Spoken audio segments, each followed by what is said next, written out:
sempat di tahun 2020 ini kita extend kita punya services dan pembiayaan itu ke medical sector juga Mbak gitu loh. Jadi provide financing buat perusahaan-perusahaan yang import atau supplier medical equipment gitu, hospital bed seperti itu, atau essential goods supply nih. Jadi kayak misalnya hand sanitizer perlu botolnya apa segala macam itu kita support juga gitu. So we feel that is like our way on like gimana sih kita bisa ngebantu fight this pandemic in a way that we can still contribute and know how to.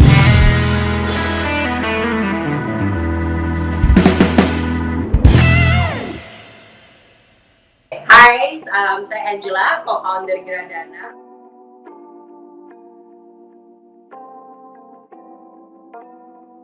Oke, nah kita sebenarnya gini, kalau tadi balik lagi saya sempat cerita saya senang melakukan sesuatu yang ada social impact-nya, ada yang sesuatu yang berguna ya. Nah pas di masa pandemi ini saya lihat apa sih, ya satu, si properti atau tempat tinggal ini menjadi lebih penting daripada sebelumnya Mbak gitu loh ya kan. Karena sekarang ya tempat kerja, tempat belanja udah gak terlalu relevan sih to be honest, tapi masih tetap butuh tempat tinggal karena Anda harus di rumah saja. Nah tapi di luar itu yang saya lihat cara yang buat fight buat si pandemi ini apa? Adalah si medical sector, medical needs yang jadi frontliner untuk ya, karena ya ripple effect-nya kalau misalnya dia nggak bisa di konten atau diobati pasti nggak beres-beres nih ujung-ujungnya gitu. Nah jadi sempat di tahun 2020 ini kita extend kita punya services dan pembiayaan itu ke medical sector juga Mbak gitu loh. Jadi provide financing buat perusahaan-perusahaan yang import atau supplier medical equipment gitu, hospital bed seperti itu, atau essential goods supply nih. Jadi kayak misalnya hand sanitizer perlu botolnya apa segala macam itu kita support juga gitu. So we feel that is like our way on like gimana sih kita bisa ngebantu fight this pandemic in a way that we can still contribute and know how gitu sih Mbak.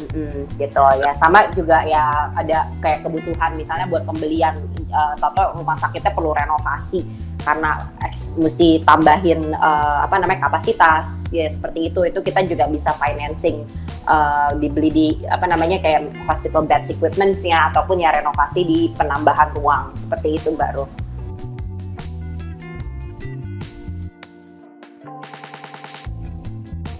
Ya sebagai manusia Mbak ya pasti pernah lah gitu bohong kalau misalnya selalu optimis terus, you never have bad days gitu. Kita namanya hidup ini jadi entrepreneur itu roller coaster Mbak, there are high days and there are low days gitu ya kan.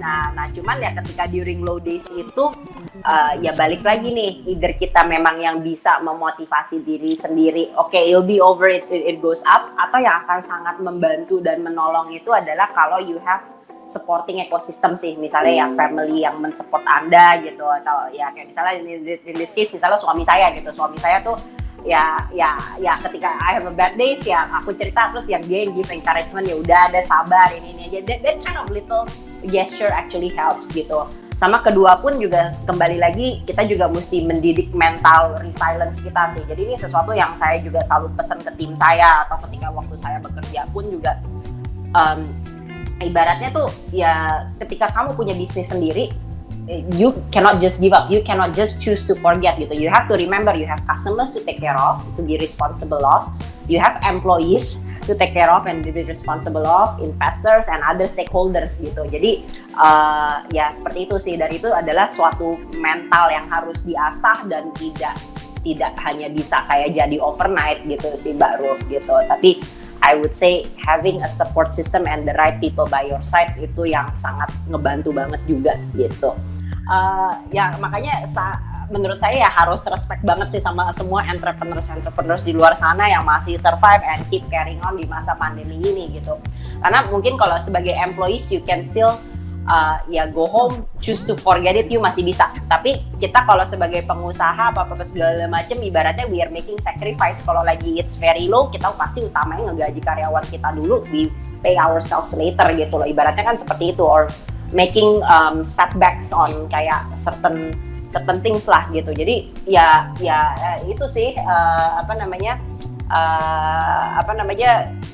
it's not easy becoming an entrepreneur and it's not for everyone menurut aku Mbak Ruf. Kalau saya sih juga believe in partnership sih Mbak. Jadi cuman memang milih partner itu tuh kayak milih jodoh ya, nggak bisa jodoh tapi bisa juga nggak work out to be honest gitu. Kan kita juga sering dengar banyak partnership yang akhirnya tercerai-berai tengah jalan gara-gara foundernya berantem gitu, founder chemistry. Nah, jadi kalau saya boleh kasih tips sih, sebaiknya memang ada partner gitu, dan cari partnernya jangan yang 100% sama kayak kamu. Kalau berantem lulu menurut saya gitu. Jadi mesti cari orang yang complementary skill set-nya itu berbeda dan malah complementary kayak kita gitu. Jadi kayak misalnya kayak saya lebih mungkin kayak lebih di legal things gitu, business development and things like that. That's more my forte. Nah, cari partnernya adalah yang bisa complementary in the other things gitu. Misalnya lebih kayak orang operations atau lebih forte-nya di tech gitu in this case gitu. That makes it works gitu. Jadi udah ada kayak expertise-nya masing-masing dan kita udah saling percaya, oke lah kalau udah urusin ini gue bisa percayain ini sama lo gitu. Nah, kalau udah urusan ini gue bisa percayain ini sama lo, karena running a business is complex, it's so many different things kan. Kayak gitu sih. Gitu. Betul. Sama yang kedua juga ya, intinya kadang-kadang yang boleh saya bilang juga adalah sebaiknya ya partnernya kalau bisa adalah orang yang emang pernah kerja bareng. Karena pertemanan biasa sebagai casual dan style kerja itu bisa jadi berbeda. Misalnya kayak temen hangout bareng gitu ya asik, tapi ternyata etos kerjanya nggak asik gitu tuh juga nggak bisa gitu, akhirnya malah berantem gitu. Nah, tapi kalau former coworkers ibaratnya kan udah pernah kerja bareng nih, jadi udah tau lah standar kerjanya orang itu kayak apa, kualitasnya kayak apa gitu, dan itu menurut saya lebih baik sih gitu. So that is the case kalau buat kami gitu. Banyak investor juga khawatir kayak gitu loh Mbak, itu sering ditanya pas di testingnya kayak gitu. Jadi kalian ketemu gimana, udah kayak pernah kerja bareng apa enggak, karena mereka tuh banyak ada investing company yang tercerai-berai tengah jalan gara-gara partnernya atau foundernya berantem, itu ternyata cukup banyak gitu. Jadi itu adalah salah satu hal, karena mungkin kalau startup kan di investnya on the people ya, itu sering banget ditanyain dan diperhatikan banget sih Mbak gitu.